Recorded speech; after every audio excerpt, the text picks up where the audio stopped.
You know I that. don't care about voting at all. In fact, I'm.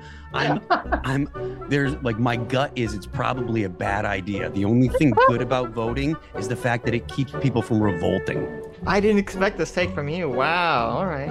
Phil, do you want to get rid of everyone voting, or do you just like?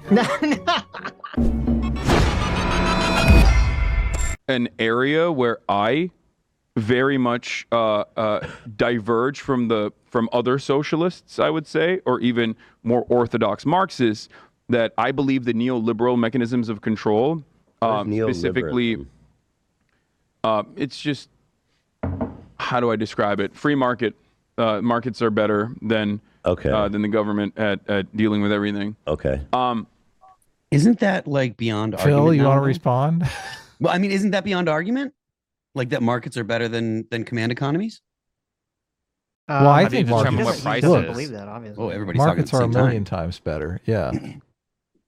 I feel Well- like it's obvious and you know something that isn't like people don't argue it anymore. And even leftists that are leftist economists have said, yeah, command economies don't work and markets work. You know, that's just the reality. I mean, they're sort of saying that because like you can't determine the value of something without a market. Exactly. Yeah, but to Sure, be, you can. You just to be dictate it by fair, the state. to be non-strawmanny, the opposite of neoliberalism. I mean, I guess like the extreme opposite of neoliberal is a command economy, but neoliberal is also, and generally in America, was used as a way to fighting just government regulations. And I mean, I'm not libertarian. I do think we do require government regulations in businesses to prevent corruption, monopolies, things of that nature. I don't think the market will solve all the problems.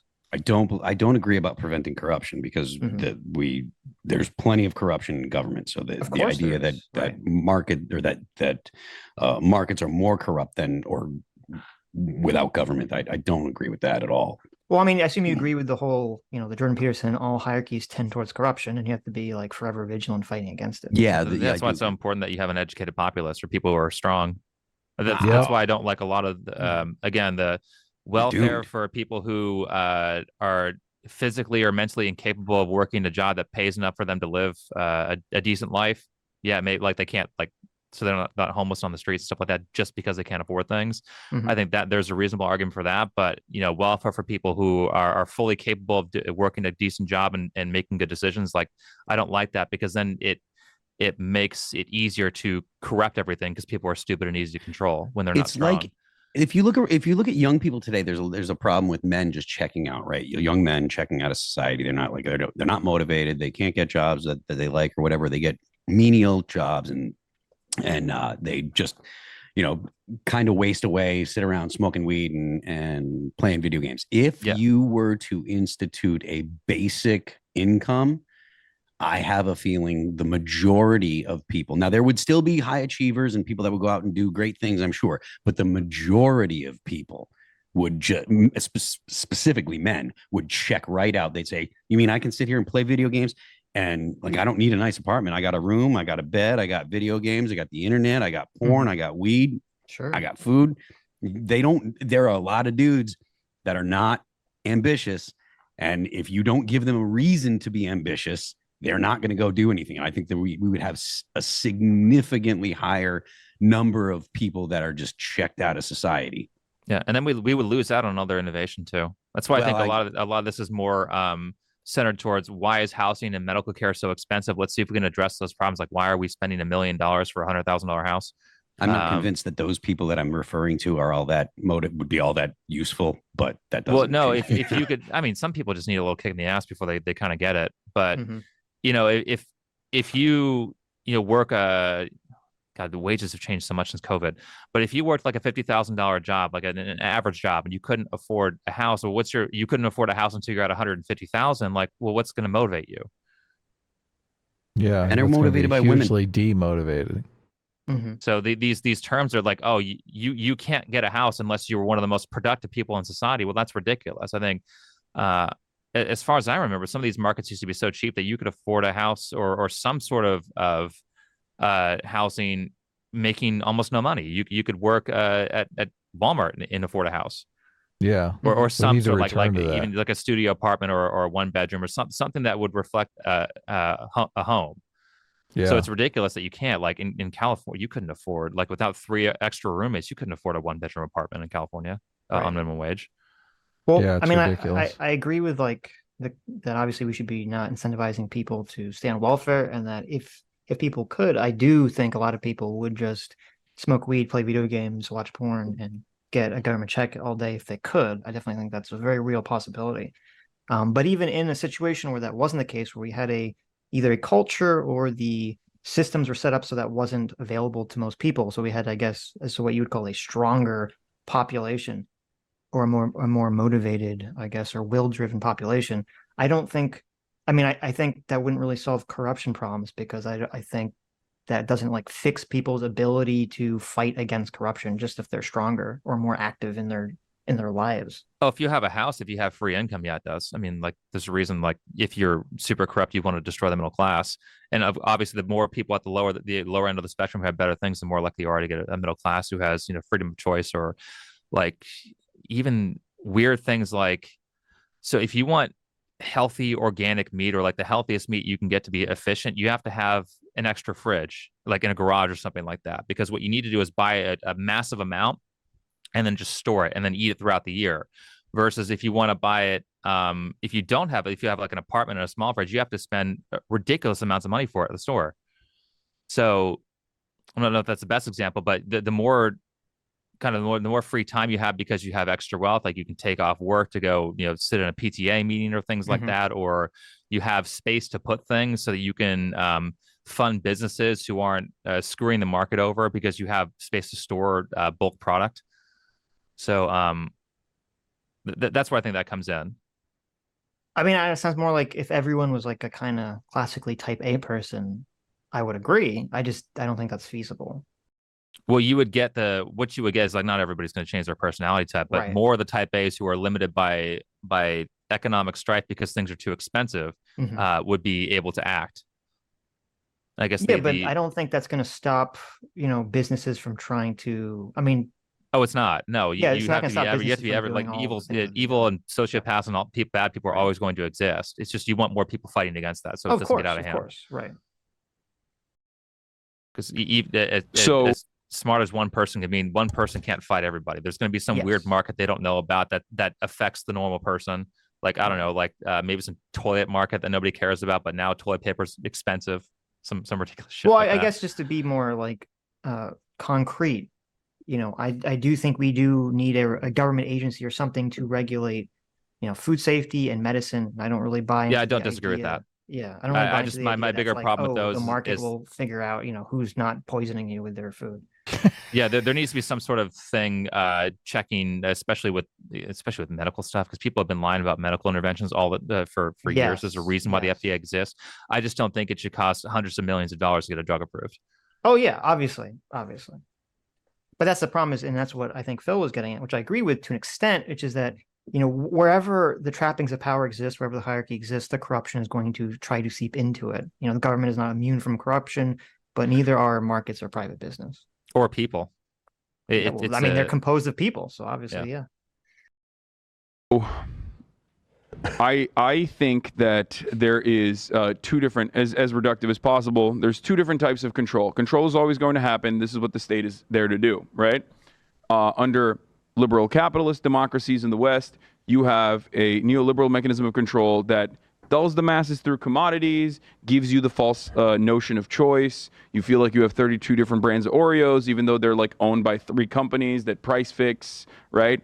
And they basically control all matter of commodities. And those markets are completely captured. But there's this idea. Who's the they in that scenario? What was he even trying to say here?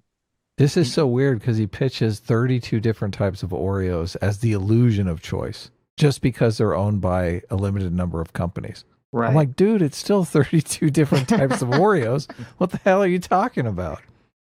Yeah, and it's weird because I know, like, I'm assuming he's relating it to when people would come from the Soviet Union, they'd go to the grocery store and be like, why do you have so many different brands of bread or cereal or all these other things? Because that's the way we roll. Exactly. So as you're saying, his argument doesn't make any sense. But and to remind everyone, because we were kind of talking a lot in between, the original question here that Hasan is still trying to answer is, why do we need socialism to solve homelessness? Right. Totally. Why can't we just solve that, with the system we have now?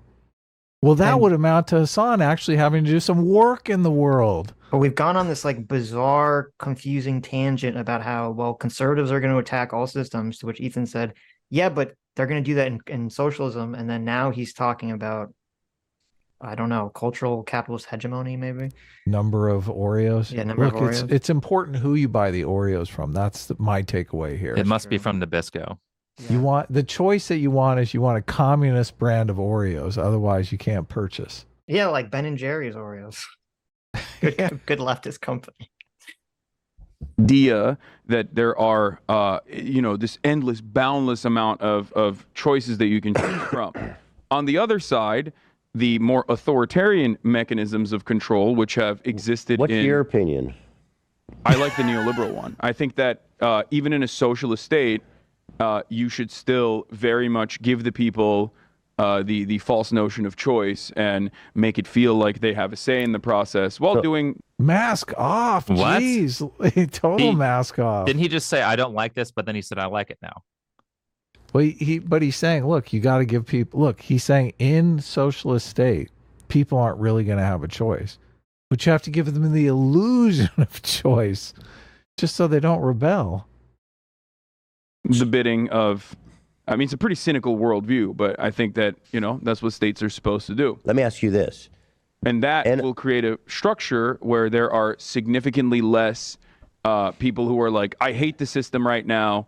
I don't feel happy. I don't feel good in the system that I exist under. So I should, do counter-revolutionary capitalist reforms. Well, and likewise. Okay, so he finally got to the point. His argument is essentially the communist country in his mind will be so good that no one would want to switch to capitalism. Right. Because there's not going to be illusion people of that choice. are motivated, for their own self-interest. It's like saying all scientists agree. Right. Totally. Like, okay. I don't think there's that many people in Sweden or Norway who are saying, no, we need to move to a pure socialist because everybody there is provided for. I don't think there's a large, I'm speaking at it. No, you're absolutely right. You're actually 100% correct. So like some Orthodox Marxists actually hate the welfare state for this reason, because the welfare state is a continuation of capitalism by offering certain amenities. Seems like the liberal capitalism has thrived and has created a structure where like the inherent contradictions that exist under capitalism that I think everyone would agree with, including yourself, those inherent contradictions become a little bit more muddied, and they never end up getting to a point where they converge and capitalism erodes into some socialist formation. See, Phil, that's why FDR was the most base president. Okay, he prevented us from slipping into communism. He did.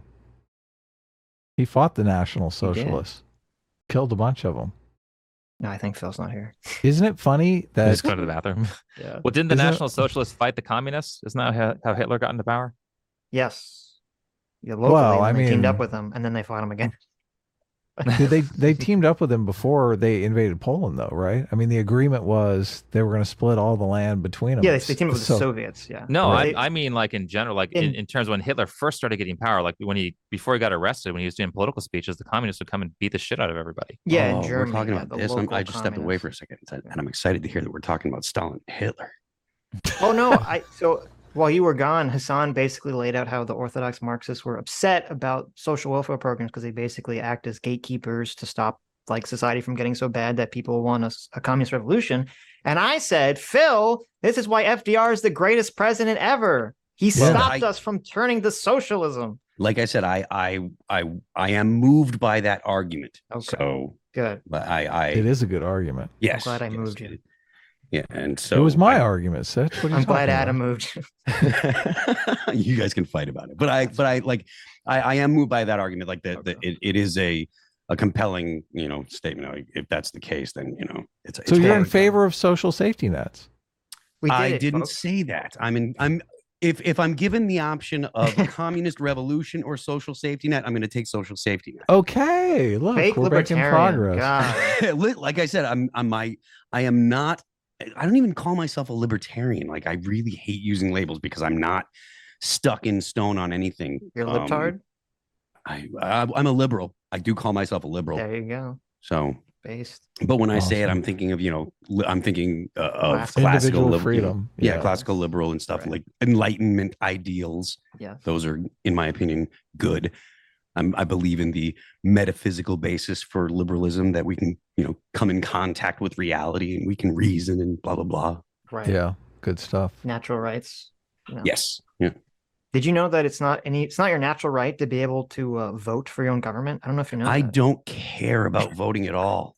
In fact, there's like, my gut is it's probably a bad idea. The only thing good about voting is the fact that it keeps people from revolting.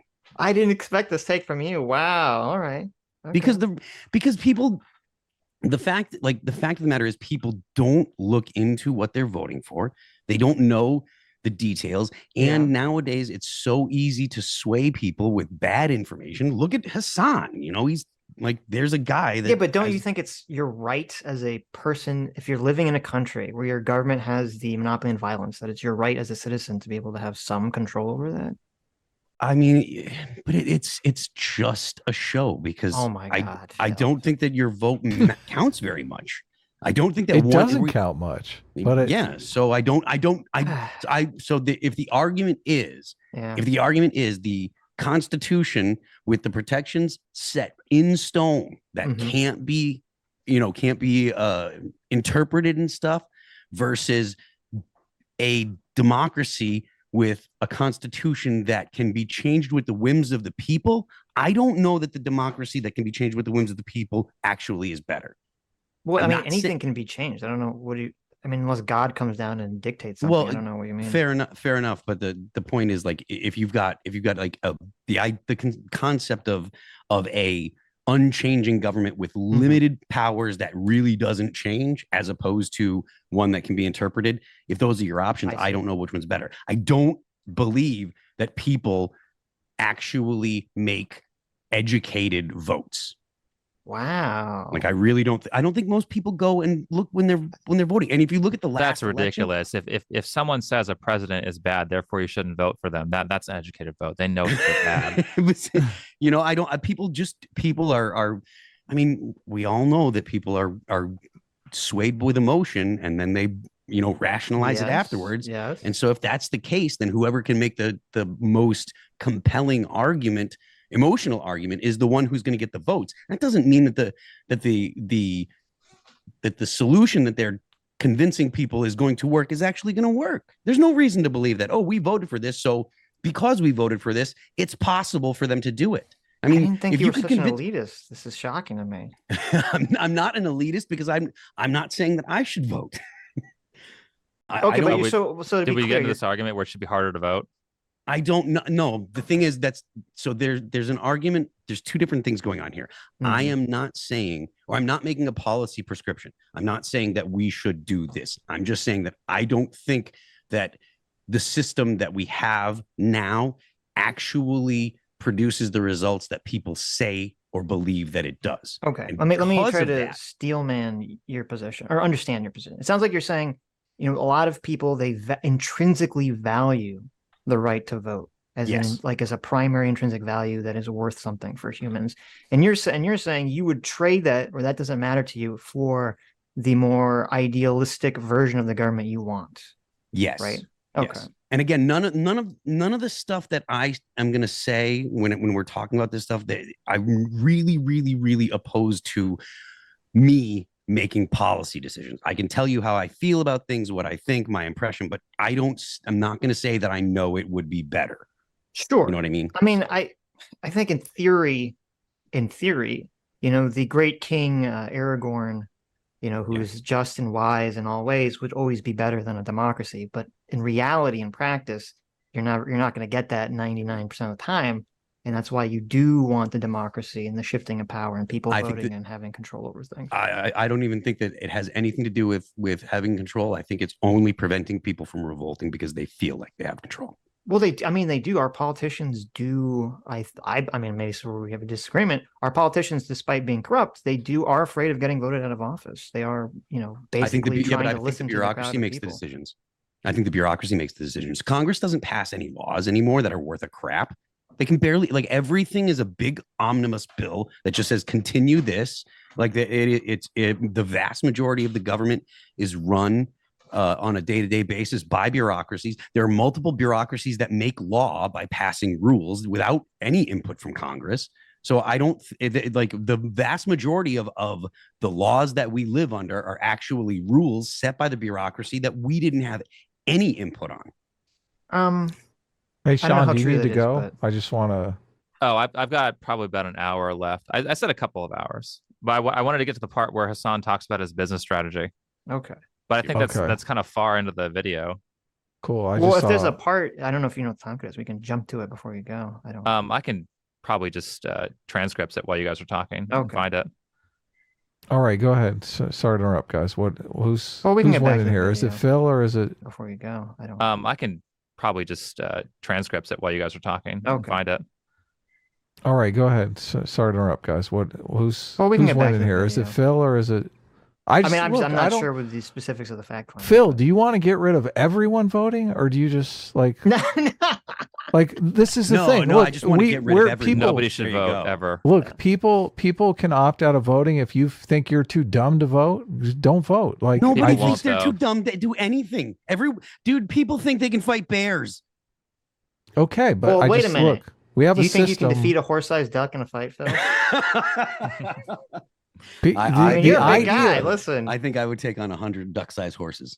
Look, the idea that 70 million Americans are not going to decide who the next president of the United States is, and that is going to radically change the direction of the country. It's going to be half a million people in a few areas that will decide. But still, that is going to change the destiny of the United States. It's not.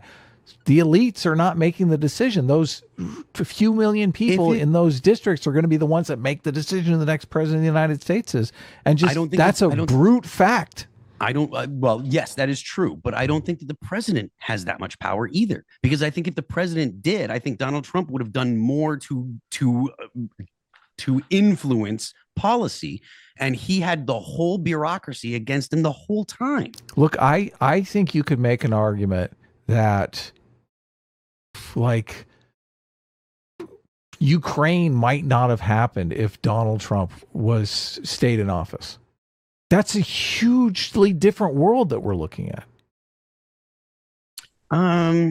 Yes. Well, okay. So the point that you're making, yes, that is a hugely different world. There's no hemming and hawing about that. You're 100% Putin is literally holding on in Ukraine right now in the hopes that Ramaswamy becomes president and America just gives up on Ukraine and he can take over the whole country. Like, that's a huge difference. If Biden stays in office, if Ramaswamy gets in office, like, the whole geopolitical landscape is going to change dramatically. Russia is going to take Ukraine for itself. I don't think that Ramaswamy is a real candidate. I don't think that anyone I don't even think Donald Trump has a chance. Like, I think that the entire really. Yeah, because I think the entire apparatus is aligned against him, and they hate the bureaucracy hates him. Mm-hmm. I think that the fact that the last election was so heavily swayed by the establishment adjusting the information that people could get, and also the government putting its finger on the scale. Look, you've kind of shifted the debate here. You're basically now saying that whoever becomes president, whether they're a Republican or a Democrat, nothing is going to change. Everything policy-wise is going to be exactly the same. That's Phil's position, is that there's a bureaucratic force that basically runs everything that exists kind of independent of the president and the legislature, right? And those people don't change with the different administrations. Those people are in DC. They've got pensions. Well, I mean, I don't like to use that term because people get weirded out, because then it sounds like, a conspiracy. It's men and women that worry about their kids' college and have a pension they're trying to get and go to work and think they're doing right. You have millions of immigrants flooding through the border because Biden became president that wouldn't be happening if Donald Trump won the election. Like, it would be a completely different world. I don't know about that. Is the power of a democratic election. I don't understand how you can deny that. Okay, I'm not denying. Well, I'm not denying that particular point either. I conceded the point on Ukraine, and I can concede the point on the immigration situation. But if it's only because of Donald Trump, because and not that I'm like some Trump fan, but like every president prior to Donald Trump. No, it's not because of Donald Trump. It's because of the 75 million Americans that voted for Biden. Well, wait. So my issue with this is that I think that there is a lot of gridlock in Congress right now. I don't think that's because of the bureaucracy. I think it's because essentially both parties have realized that their voting base doesn't want to work together, and they're making a lot of money and they're getting a lot of political capital with this like hyper polarization, demonization technique that's been kind of going on since, I guess, maybe the 90s. I mean, obviously we go kind of up and down in these hyper tribal times, and it's just more politically effective for them to never work together as opposed to compromise. And I think that's kind of what's caused the gridlock. And I do think there are ways to solve that problem, but I don't really think. But I don't think that changes bureaucracy the fact that running everything. Oh, I strongly disagree about the bureaucracy. I really strongly disagree about the bureaucracy. I think the bureaucracy has an outsized amount of power, and I think that the fact that Donald Trump had the whole government set up against him, and this is how you feel about Donald Trump aside, right? Like it's not in any way some kind of like, oh, Donald Trump would have fixed everything or blah, blah, blah. But the fact that you had the whole intelligence apparatus against him, you had his own DOJ was investigating him for almost the whole of his presidency and stuff, all of that stuff. And there were people that were specifically there were people in the military that were specifically saying, we're not going to listen to him. We're not going to do these things. All of those things. He's supposed to be the president, and the whole bureaucracy was aligned against him. Like, he did not have allies in the bureaucracy. And I think that is what has given me the feeling that, okay, yeah, the bureaucracy actually is in charge. I mean, I agree that there are definitely people in what we're calling the bureaucracy that are probably anti-Trump and will forever be anti-Trump. But I don't think it's fair to say like that the intelligence apparatus and the DOJ were out to get him. I mean, he was being investigated before he became president. And if he became president and just said, you can't investigate me anymore, I mean, that would definitely seem to be an abuse of power at that position. You don't feel like the people that were investigating were aligned with his political opponents? Well, no. I mean, if they were, Mueller would have come out and said, yes, he's corrupt and is working with Russia. But he said he absolved him, essentially, of being connected to Russia, which I don't know why he would have done if this was part of some, like, ploy against him. Right? I mean, there are still people that believe that he was aligned with Russia, and there are still people in the government making those arguments. So I know, but I'm saying, like, we had the investigation. I mean, Mueller investigates him, and he clears him of being connected to Russia. Which, if there was a reason for the intelligence apparatus to hit him with something, or the DOJ to hit him with something, that would have been it. Well, I mean, okay. I mean, I'm not sure what the first impeachment was about. What was the first impeachment? It was the Ukraine withholding aid because he wanted to dig up dirt from Burisma. Okay. How do you not know this and being on Tim Pool's show all the time, Phil? I mean, I'm not the one that talks. I don't bring it up because I don't know about it. He couldn't remember which one was which. Okay. There was never an impeachment over like a Russia connection. Okay. Fair enough. No. Anyway, we can move on, but. Let's do it. Hi, you just listened to a clip from the Sitch and Adams show. If you like what you heard, you can listen to our live show right here on this channel on Sunday, starting at 1 p.m. Pacific, 4 p.m. Eastern. And if you want, you can super chat us. We read $20 and up super chats on the show and then do a follow-up stream on the following Tuesday where we read the rest of the unread super chats and interact with fans of the show. Subscribe to this channel right here to listen to the live show or to listen to more of our awesome clips.